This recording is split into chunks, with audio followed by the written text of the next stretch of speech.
अहम खबर है, कराची के इलाके गार्डन में लियारी एक्सप्रेसवे पर टारगेट किलिंग, कार पर फायरिंग करके डॉक्टर को कत्ल कर दिया गया है। खातून शदीद जख्मी हुई हैं। सीसीटीवी फुटेज बोल ने हासिल कर ली है। नदीम अहमद से मजीद तफसीलात मालूम कर लेते हैं। नदीम बताइएगा, ये सीसीटीवी फुटेज भी हम अपनी टेलीविजन स्क्रीन पर देख सकते हैं। पुलिस ने अब तक क्या कार्रवाई?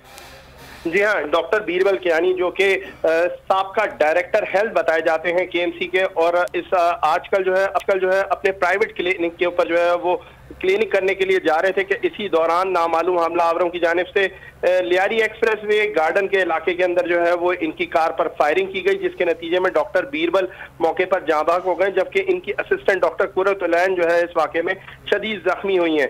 सीसीटीवी फुटेज में देखा जा सकता है कि मुल्जिमान की जानिब से गुडलक शादी हॉल के करीब जो है वो कार को निशाना बनाया गया, जिसके नतीजे में कार जो है वो सड़क से उतरकर कच्चे के अंदर जाके फंस जाती है। ताहम इस सारे वाक़े के हवाले से पुलिस हुक्काम जो है वो बारीक बीनी से तफ्तीश का आगाज कर दिया है उन्होंने, और उनका ये कहना है कि बज़ाहिर वाक़या टारगेट किलिंग का दिखाई देता है। ताहम इस हवाले से मुख्तलिफ ज़ावियों से तफ्तीश की जा रही है। डॉक्टर बीरबल जो है वो आज अपनी क्लिनिक की जानिब जा रहे थे, इसी दौरान जो है वो हमलावरों की जानिब से उनकी कार को निशाना बनाया गया और अंधाधुंध फायरिंग की गई। ताहम इस वाक़े के नतीजे में डॉक्टर बीरबल मौके पर जाँ बाग हो गए, जबकि उनकी असिस्टेंट डॉक्टर कुर्रतुलैन जो है वो शदीद जख्मी बताई जाती है। नदीम, आपसे सवाल ये भी करना चाहूंगा कि जो फायरिंग करने वाले अफराद हैं उनकी निशानदेही भी क्या हो गई है?